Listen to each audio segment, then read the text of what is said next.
Hello नमस्कार friend. आप सबका स्वागत है स्टडी विथ नीरज में। आज हम लोग देखेंगे बिहार पीसीएस के लिए जो ये वस्तुनिष्ठ इम्तियाज़ अहमद सर की बुक है, उसका गुप्तकालीन बिहार आज हम लोग देखेंगे। तो चलिए फ्रेंड, हम लोग चलते हैं क्वेश्चन नंबर 1 पे। तो अब हम लोग क्वेश्चन के साथ साथ उसके विकल्पों को डिस्क्राइब करते हुए पढ़ेंगे, जिससे कि हम लोग का एक तरह शॉर्ट नोट्स तैयार होता रहे।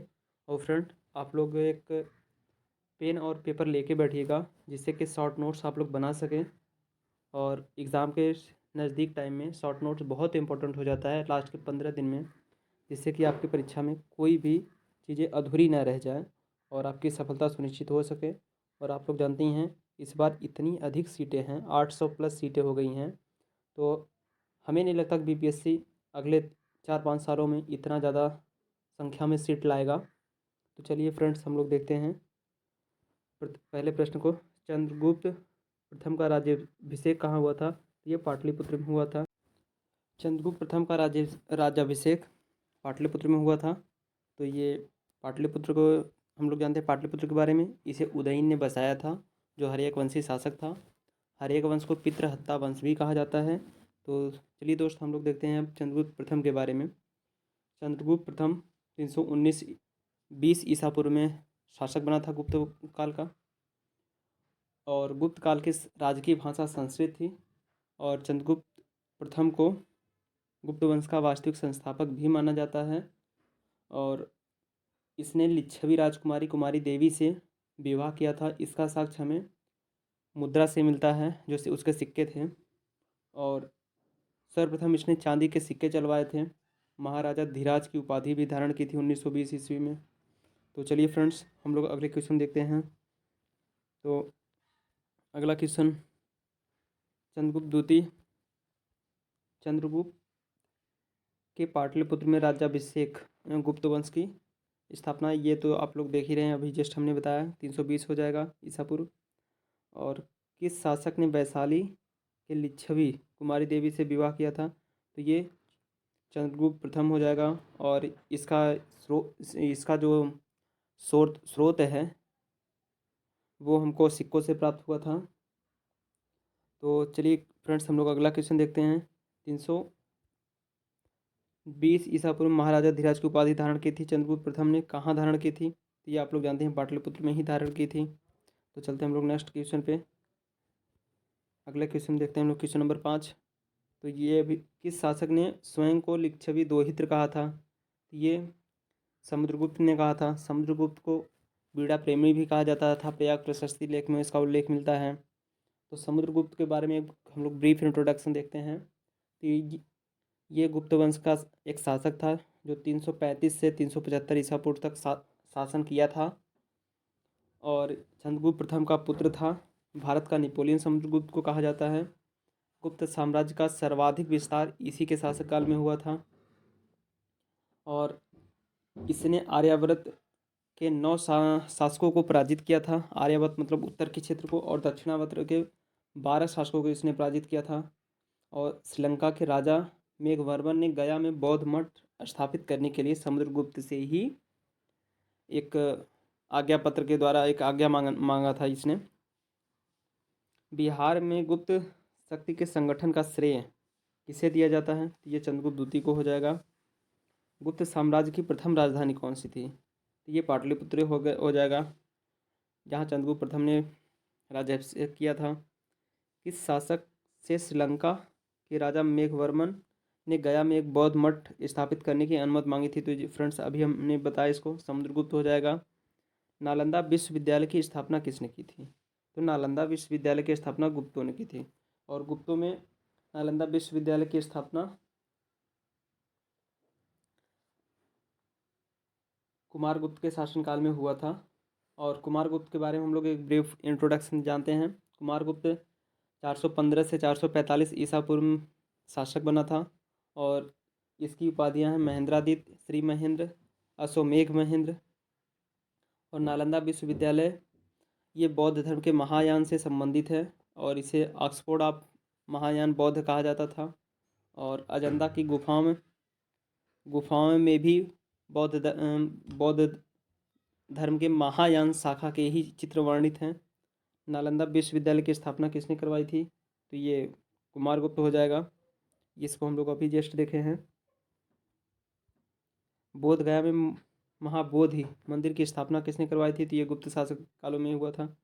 चीनी यात्री फाहियान कितने समय तक पाटलिपुत्र में रहा था?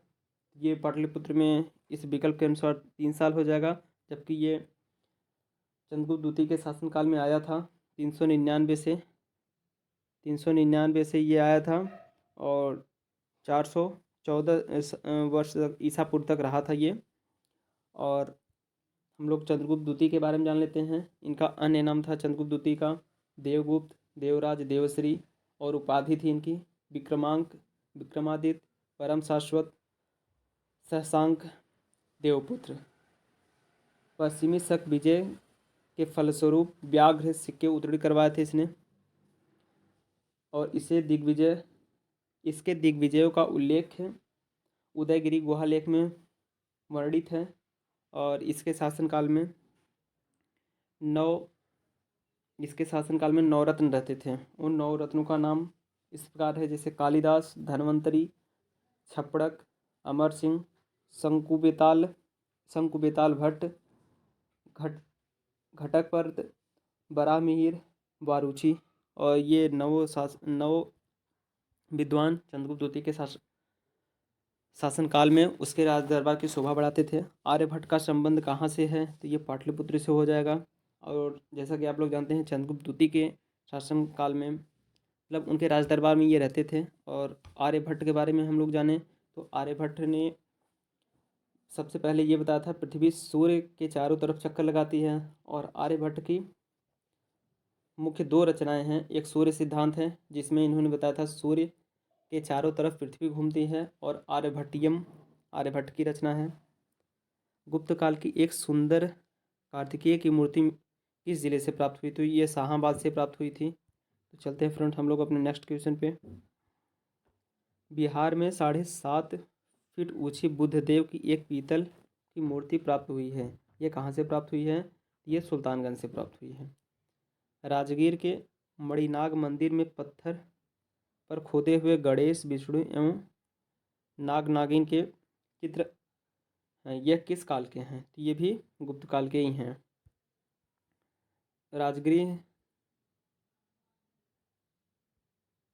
राजगृह में स्थित जरासंध की बैठक का निर्माण किस काल में हुआ था? तो ये गुप्त काल में ही हुआ था। तीरथ भुक्ति आधुनिक दरभंगा का राज्यपाल कौन था? तो ये गोविंद गुप्त था। गोविंद गुप्त चंद्रगुप्त द्वितीय का छोटा पुत्र था। बिहार में बौद्ध विहार का प्राचीनतम केंद्र कहाँ स्थित है? ये आप लोग जानते हैं नालंदा हो जाएगा। तो चलते हम लोग अगले क्वेश्चन पे, क्वेश्चन नंबर 20 पे। नालंदा विश्वविद्यालय किस लिए प्रसिद्ध है? तो ये बौद्ध धर्म एवं दर्शन के लिए और महायान शाखा से संबंधित है। और महायान शाखा से संबंधित अजंता की गुफा भी है जो महायान से संबंधित है।